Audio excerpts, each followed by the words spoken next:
અંદર જવાનું એ શું બનશે? ડિપાર્ટમેન્ટ બનશે. વિભાગો.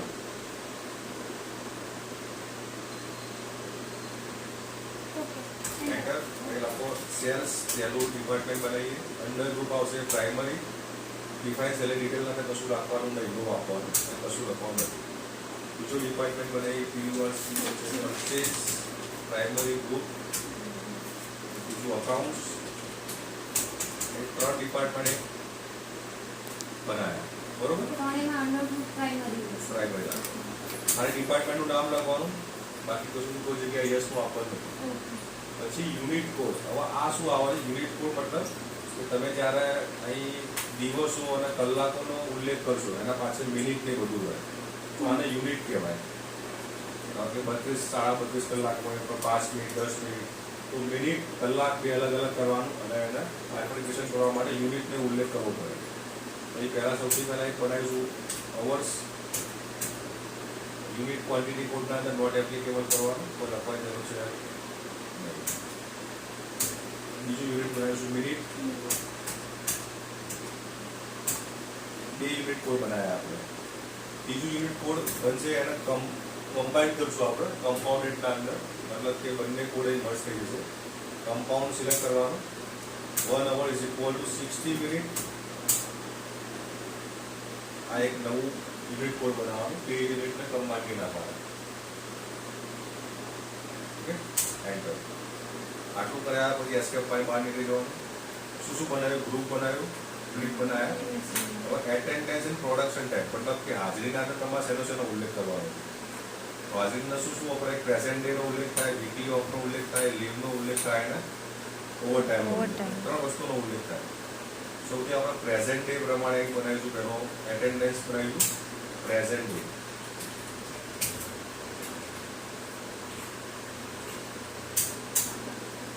અંડરમાં પ્રાઇમરી આવશે એ તમારા એટેન્ડન્સ લીવ વીક પે મતલબ કે જે પ્રમાણે જેટલા દિવસ તમે હાજર રહેશો એટલા દિવસો તમારો પગાર મળશે. લીવ વિધાઉટ પે મતલબ કે તમે રજા પડો પગાર મળશે. પ્રોડક્શન જ્યારે કંપની અંદર ઉત્પાદન વધારવા માટે તમે ઓવરટાઈમ એમ્પ્લોય ફાઈ કરાવો, ઓવરટાઈમનું ખાતું પ્રોડક્શનના અંડરમાં આવશે. એટલે મેન્યુઅલી એન્ટ્રી પાસ કરવી હોય તો યુઝર ડિફાઇન્ડ કેલેન્ડર ટાઈપમાં એન્ટ્રી કરવામાં કોઈ પણ પ્રકારનું ઓટોમેશન થશે. તો પહેલા પ્રેઝન્ટ ડે મતલબ કે હાજરી પ્રમાણે પગાર મળશે. Attendance leave pay option select કરવાનો. બીજું વીકલી ઓફ.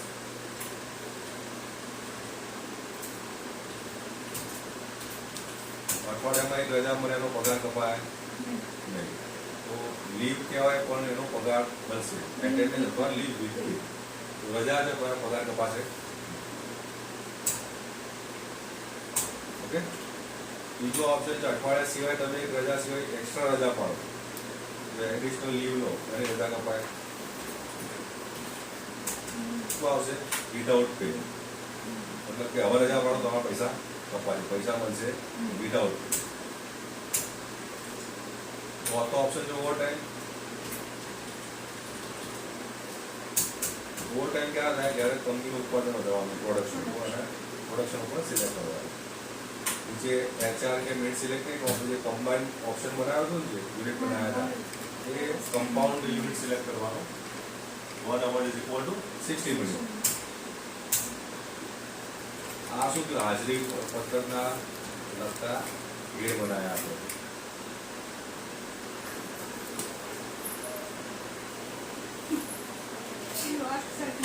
પછી પે હેડ્સ મતલબ કે ચૂકવણીના અંદર કેટલા પ્રકારના હેડ્સ આવશે. પે હેડ ચૂકવણી. ચૂકવણી શું થાય? તો ગ્રોસ સેલરી થાય, ટીએ થાય, ડીએ થાય, એચઆરએ થાય, મેડિકલ, આ બધી ચૂકવણીના પ્રકારો છે. સૌથી પહેલા આપણે ગ્રોસ સેલરીનું હેડ બનાવીશું.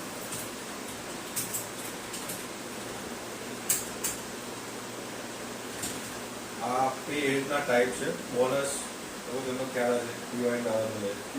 ડિડક્શન મતલબ કે જે તમારો પગાર હોય એમાંથી જે કપાત થતી હોય અને ડિડક્શન કહેવાય. અર્નિંગ મતલબ જે પૈસા એમ્પ્લોયને મળતા હોય અર્નિંગ કહેવાય. સ્ટેટરી ડિડક્શન એટલે સ્ટાન્ડર્ડ ડિડક્શન કોઈ હોય તો થાય તમારે. ડ્યુટીઝ એન્ડ ટેક્સ અથવા કોઈ ઉપાડ લીધું હોય તો એ લોન ઇન ગ્રેચ્યુટી રિએમ્બર્સમેન્ટ આ બધા પ્રકારના ડિડક્શનો અને અર્નિંગ્સના પ્રકારોને આપેલા છે, બરોબર. આપણે અર્નિંગ્સ અને ડિડક્શન બે વસ્તુ રહી શીખશું. તો ગ્રોસ સેલેરી શું થાય? અર્નિંગ થાય એમ્પ્લોયનું, તો earning for employee. Gross salary દર મહિને ચેન્જીસ થતી રહે, એના પ્રમાણે એટેન્ડન્સ પ્રમાણે. તો શું આવશે? વેરિયેબલ. ફિક્સ આવે નહીં. જો ફિક્સ સેલેરી તમને હોય તો ફિક્સ લખવાનું, પણ સેલરી એવરી ટાઈમ ચેન્જીસ થતી રહેતી હોય તો વેરિયેબલ યુઝ કરવાનું. કંપનીમાં શું પડે? ઇનડાયરેક્ટ એક્સપેન્સીસ, ખર્ચો પડે. ઓકે. ઇફેક્ટેડ નેટ સેલરી, આને જો નેટ સેલરી ઇફેક્ટ આપવાની ચાર્જેસ આપવાની. નેમ ટુ બી ડિસ્પ્લેડ પે સ્લિપ, મતલબ કે તમારા ગ્રોસ સેલરીના બીજા કોઈ નામથી પે સ્લિપના અંદર લખાણ કરવું હોય તો એની જગ્યાએ તમે સેલરી એવું લખી શકો તો શું આવશે? ગ્રોસ સેલરી લખવાની કોઈ જરૂર છે નહીં. અથવા બિફોર ડિડક્શન સેલરી એવું લખી શકો, જે તમારે પ્રિન્ટ આઉટ કરવી કરી શકો, જે તમારે લખવું હોય એના માટે. ખાતા પ્રમાણે પ્રિન્ટિંગ થશે નહીં, તમે જે નહીં લખશો એ પ્રમાણે ત્યાં પ્રિન્ટ આઉટ આવશે. પૂછે છે તમારે કેલ્ક્યુલેશન કેવી રીતે કરવાનું છે, મતલબ કે કમ્પાઉન્ડેડ વેલ્યુ સિલેક્ટ કરવાની છે, ફ્લેટ રેટ, એટેન્ડન્સ. તો હાજરી પ્રમાણે આપણે સેલરી મળશે. તો ઓન એટેન્ડન્સ એમાં પ્રેઝન્ટ ડે પ્રમાણે કે વીકલી ઓફ પ્રમાણે? પ્રેઝન્ટ ડે પ્રમાણે. જેટલા બી હાજર રહે એ પ્રમાણે તમને સેલરી મળે. દિવસ, ફોરનાઇટ, મંથ, વીક્સ, ડેઝ દિવસ આવે.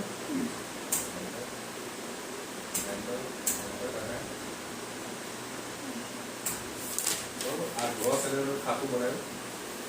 એ રીતે અહીં ટ્રાવેલિંગ એલાઉન્સનું ખાતું બનશે. પીએ કેટલા ટકા છે?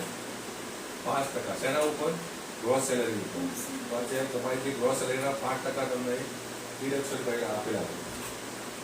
તો એટ 5% એવું લખશું આપણે. ઓકે. એમ્પ્લોય અર્નિંગ થાય, ટ્રાવેલિંગ એલાઉન્સ છે. એ બી શું હશે? વેરિયેબલ્સ. કંપનીમાં શું પડે? ખર્ચો પડે. આ 5% તમારા લખવાના હોય તો કાઢી નાખો. આપણા ટિકિટ ફક્ત લખવાનું. હવે અહીં તમારે શું કરવાનું છે કે બેઝિક સેલેરીના ઉપર કેલ્ક્યુલેશન કરવાનું. શું આવશે? કમ્પાઉન્ડેડ વેલ્યુ સિલેક્ટ કરવાનું. શું કરવાનું? કમ્પાઉન્ડેડ વેલ્યુ મતલબ કે ઓટોમેટિકલી કેલ્ક્યુલેશન કરશે. જેવું તમે સિલેક્ટ કરશો ને ઉપર ઓપ્શન પૂછે કે કરંટ ડિડક્શન કરવું છે, કરંટ અર્નિંગ છે, કરંટ સબટોટલ પર ડિડક્શન કરવાનું. આપણે સ્પેસિફાઈ ફોર્મ્યુલા સિલેક્ટ કરવાનું. જેવું સિલેક્ટ કરશો પૂછશે કે શેના ઉપર મારે ડિડક્શન કરવાનું, મતલબ અર્નિંગ કરવાનું, ડિડક્શન કરવાનું. તો હા, સ્પેસિફાઈ ફોર્મ્યુલા. બરોબર. તો પૂછે છે કે મારે ગણતરી કરે શેના ઉપર કરવાની. બસ ગણતરી કપાત છે કે ડિડક્શન તમારે નક્કી કરી નાખવાનું પહેલી એન્ટ્રીમાં. જો તમે લખ્યું સ્પેસિફાઈ ફોર્મ્યુલા બેઝિક સેલરી અને ડિડક્શન લખ્યું તો કપાત થશે, અર્નિંગ લખ્યું તો એડ થશે. તો આપણે અર્નિંગ તો શું થશે? તમારે પગારના અંદર એડ થશે. Enter enter. શેના ઉપર કેલ્ક્યુલેશન થશે? ટીએનું ગ્રોસ સેલેરી ઉપર. આપણે કોઈ જગ્યાએ ઉલ્લેખ કર્યો નથી. અહીં લખવાનું પર્સન્ટેજના 5%. એટલે કે જે બી તમારી સેલરી આવશે ગ્રોસ સેલરી કેલ્ક્યુલેશન પ્રમાણે, એટેન્ડન્સ પ્રમાણે, એના ઉપર 5% ટ્રાવેલિંગ એલાઉન્સનું કેલ્ક્યુલેશન થઈ જશે.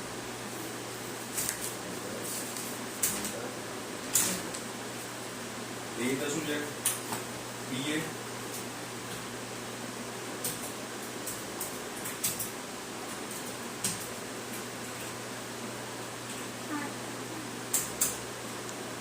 અર્નિંગ, વેરિયેબલ્સ, કંપનીમાં ખર્ચો પડશે. શું આવશે? સ્પેસિફિક કમ્પાઉન્ડેડ વેલ્યુ, એમાં સ્પેસિફિક ફોર્મ્યુલા, ગ્રોસ સેલેરી ઉપર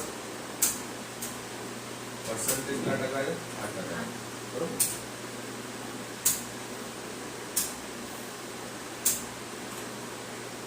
HRA 10%, 10%.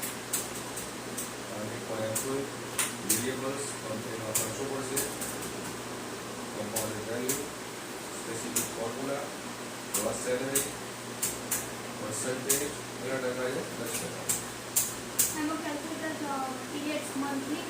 Monthly.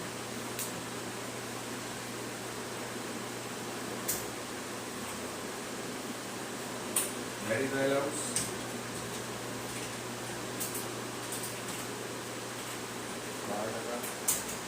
money for employees, variables, તેના ખર્ચો આવશે, component value, specified formula, gross salary પર deduction થશે, 5% percentage, other allowance, 2%, variables, expenses, component value, specific formula, gross salary, percentage, 2%. બરોબર? Overtime.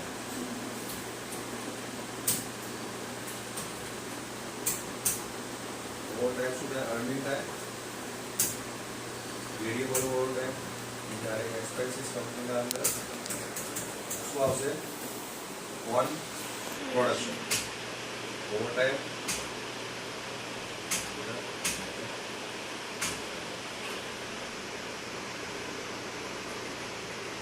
આ જે છે પ્રોફેશનલ ટેક્સ, પીએફ, લીવ ને એડવાન્સ, આ બધા શું આવ્યા? ડિડક્શન આવ્યા.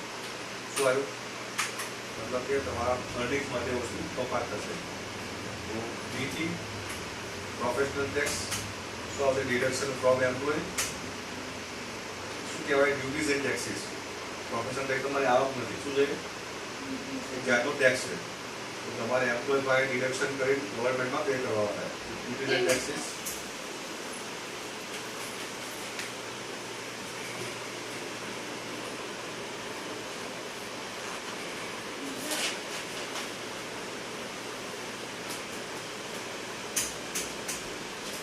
compounded value શું લખવાનું? on current deduction total value 200 રૂપિયા. કારણ કે પર્સન્ટેજની વેલ્યુ નથી જોવાની. તો બધામાં કોમન 200 રૂપિયા જ કપાય. કોઈ જગ્યાએ ટકાવારીનો ઉલ્લેખ કર્યો તો તમારી સેલરી ગમે તે 200 રૂપિયા જ કપાય. બરોબર? તો આપણે શું કર્યું કે ઓન કરંટ ડિડક્શન, કોઈ સેલરી ઉપર નથી, સેલરી સિલેક્ટ કરવાની જરૂર નહીં. ઓન કરંટ ડિડક્શન તારીખ 4/22 વેલ્યુ 200. ઓકે. પછી પીએફ પ્રોવિડન્ટ ફંડ કેટલા ટકા? 12%. Duties and taxes deduction type of to our group duties and taxes. Compounded value specific formula શાના ઉપર કપા છે? gross salary ઉપર. ઓકે.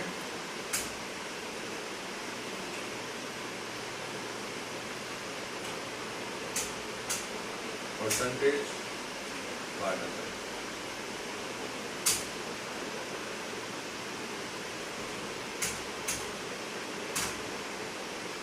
ક્લિયર?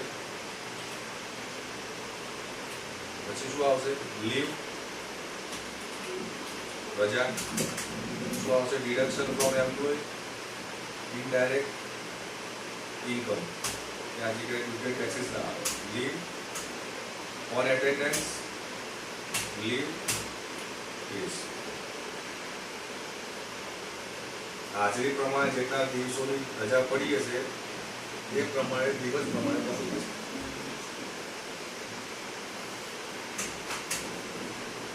ઓકે. પછી છે એડવાન્સ. ઉપાડ લીધો હોય તો પૈસા કપાય ને એચઆરમાં. આ લખવાનું એડવાન્સ. શું આવશે? Loan and advance. આ એકલું યુઝર ડિફાઇન્ડ વેલ્યુ આવે. બાકી યુઝર ડિફાઇન્ડ વેલ્યુ લખવાનું કારણ શું?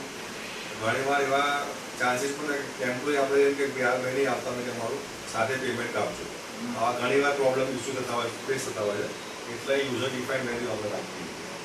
મતલબ કે ફિક્સ કરી નાખીએ અને પછી આપણે એમ કે એમ્પ્લોય કે ના ભાઈ આપણે આવતા મહિને કાપશો પેમેન્ટ, તો સિસ્ટમ કાપી જ નાખે.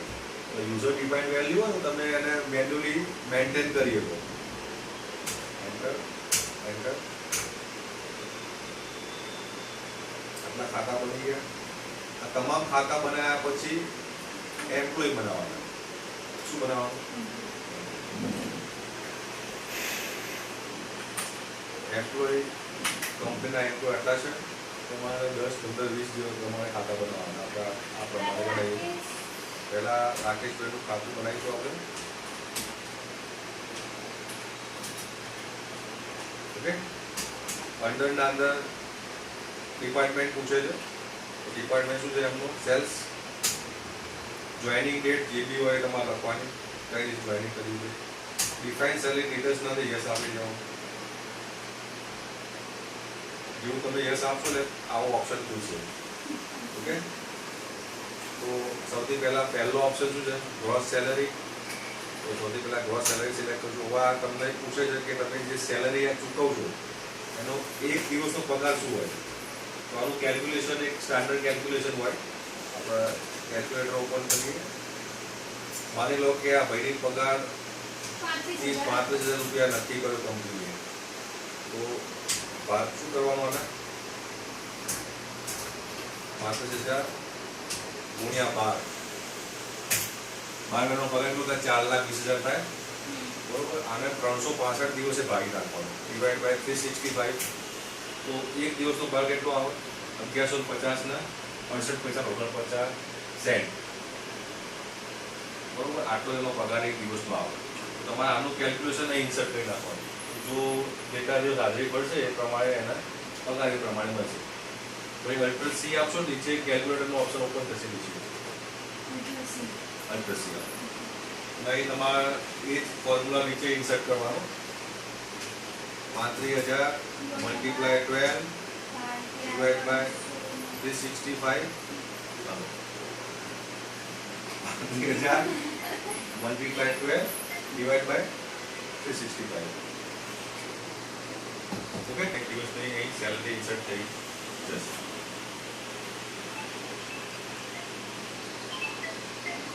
ગ્રોસ સેલરી પછી ડીએ એચઆરએ લખી દેવાનું. DA HRA medical allowance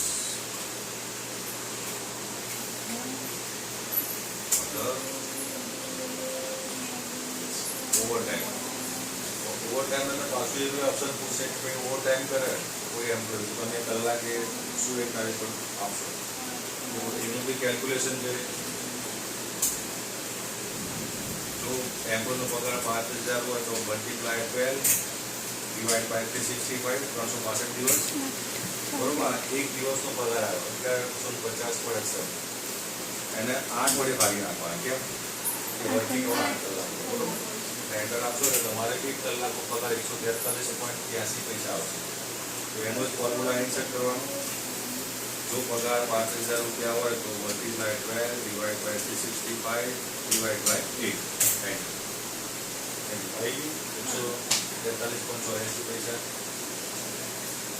okay, તમારે એન્ટર. પછી આ સીટ ઓપન કરો. પછી ઓવરટાઈમ પછી PT, PF, professional tax, PF, then leave. તો રજા પાડત શું આવે? હાજરી પૂરાય તો 1150 તો રજા પાડો તો 10 પૈસા કપાય, વધારે કપાય નહીં. અહીંની જ એન્ટ્રી લખી દેવાની. Under C 35,000 multiply 12 divide by 365. આવી ગયું. હવે એડવાન્સ એન્ટર. એમ્પ્લોય નંબર એ બાજુમાં આપેલા છે સીટના પહેલા. તમારે એમ્પ્લોય નંબર લખવાના. બાકી ડેઝિગ્નેશન, ફંક્શન, શું કામ કરે, કઈ જગ્યાએ કરે છે, gender, date of birth, blood group, પપ્પાનું નામ, એડ્રેસ, જે બી ડિટેલ્સ તમારે ફિલ કરવાની એમ્પ્લોય તમે એ કરીએ. એનો income tax number, PAN card number, એનું નવા ટેક્સના અંદર ડિડક્શન કરવાનું, જૂના ટેક્સના અંદર કરવાનું છે, ન્યૂ રિઝિમ, ઓલ્ડ રિઝિમ. આવી ઓપ્શન હાલ એમ્પ્લોય માટે ઓપન છે. બાકી ધંધાકીય માટે નતા. એ ગમે તે એક જ ટાઈમ સિલેક્ટ કરવાનું. આ મલ્ટી ટાઈમ તમને આપણું જોવા નથી. તો ન્યૂ રિઝિમ, ઓલ્ડ રિઝિમ અને તમે સ્વિચ કરી શકો. એન્ટર. આ તમારા બધી ડિટેલ્સ બધાના અંદર ફિલ કરવાની રહેશે ઇન્ડિવિજ્યુઅલી. બધાની સેલરી પ્રમાણે ડિટેલ્સ ફિલ કરવાની.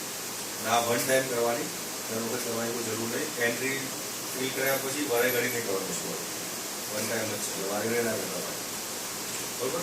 તો આ એન્ટ્રી કી પાસ કરવાની. એન્ટ્રી પાસ કરવા માટે સૌથી પહેલા ને એટેન્ડન્સ કરવી પડે, પછી સેલરી નક્કી થાય. તો વાઉચર અંદર જતું રહેવાનું, એના અંદર એટેન્ડન્સ કરીને એક વાઉચર આપેલું છે. આ તમે જ્યારે પેલું એક્ટિવ કરો તો આપણી વાઉચર એક પાછળ એક્ટિવ થઈ જશે આપણે. બરોબર, તો એટેન્ડન્સ સિલેક્ટ કરવાનું. જ્યારે તમે એટેન્ડન્સ નાખો ને જે તે મહિનાની એ મહિનાની છેલ્લી તારીખ લેવાની. મતલબ કે આપણે એપ્રિલનું એટેન્ડન્સ નાખીએ તો શું લખવાનું? 30/4.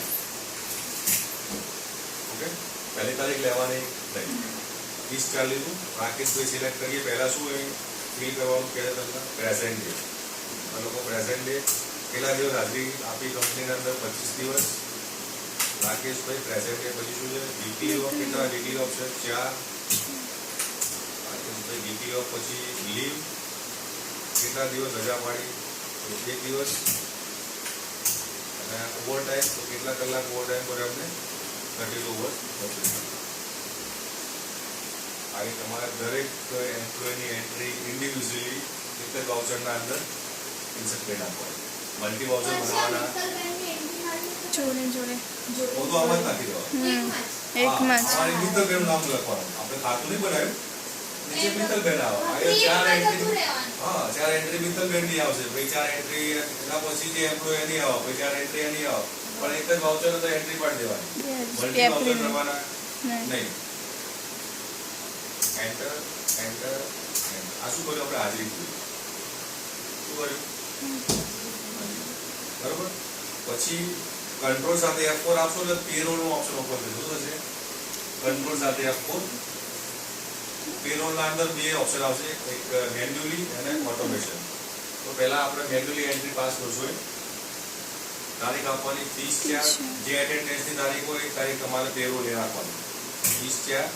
કંટ્રોલ સાથે F આપશો એટલે ઓટો ફિલ નું ઓપ્શન ઓપન થશે. જેમ આપણે TDS માં થતો હોય છે. કંટ્રોલ સાથે F4. હા, F ખાલી F, કંટ્રોલ F4 કર્યો. કંટ્રોલ સાથે F4 તો પેરોલ નું ઓપ્શન. કંટ્રોલ F આપવાનું ખાલી કંટ્રોલ F આપશો ઓટો ફિલ ઓપ્શન થશે. પેરોલ એન્ટર આપવાનું. 3-4 ફંક્શન પૂછે છે તમને. તો પહેલું યુઝર ડિફાઇન સિલેક્ટ કરવાનું. બરોબર. Enter enter enter enter. જેટલા બી એમ્પ્લોયની તમે હાજરી ભરી છે ઓટોમેટિકલી બધા એમ્પ્લોય ઇન્સર્ટ થઈ જશે. મેન્યુઅલ અંદર આમાં ઉપાડ કેટલો છે ભાઈ? ઉપાડની એન્ટ્રી લખેલી છે 55. એન્ટર. એ તો જેટલા બી એમ્પ્લોય આવે બધા ઉપાડ લખી દેવા, કારણ કે મેન્યુઅલી પહેલા પૂછે. એન્ટર. બરોબર. બીજી એન્ટ્રી ઓટોમેશન આવશે. તારીખ 30/4. Control F. એન્ટર. શું આપવાનું? Salary. Enter enter.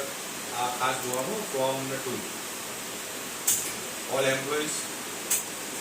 Enter cash. Enter. જેટલા બી એમ્પ્લોય છે બધા તમારે ઇન્સર્ટ થઈ પછી ઓટોમેટિકલી કેલ્ક્યુલેશન થઈ જશે. એન્ટર. આ એન્ટ્રી સાચી પાડી ખોટી પાડી ચેક કરવા માટે ક્યાં જવાનું? એસ્કેપ માં બહાર નીકળી જવાનું. આવતું લેવાનું ગેટવે ઓફ ટેલી પર. બરોબર. એમાં ડિસ્પ્લે એન્ડ મોર રિપોર્ટ્સ. એમાં પેરોલ રિપોર્ટ.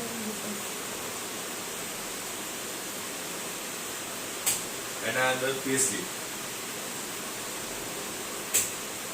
એમાં જે તે બધાનું એક સાથે જુઓ તો ઓલ આઈટમ આપવાની. ઇન્ડિવિજ્યુઅલી જોવું હોય તો રાકેશભાઈ આપણે એન્ટ્રી કરીએ તમને એની આખી પે સ્લિપ એન્ટ્રી તમને બતાવી જશે. લીવ કેટલા દિવસ છે, કેટલા દિવસ ઓવર ટાઈમ, કેટલા કલાક ઓવર ટાઈમ તો કેટલા દિવસ પ્રેઝન્ટ રહ્યા હતા, વીકલી ઓફ કેટલી હતી, પૂરી તમને બતાવી દેશે.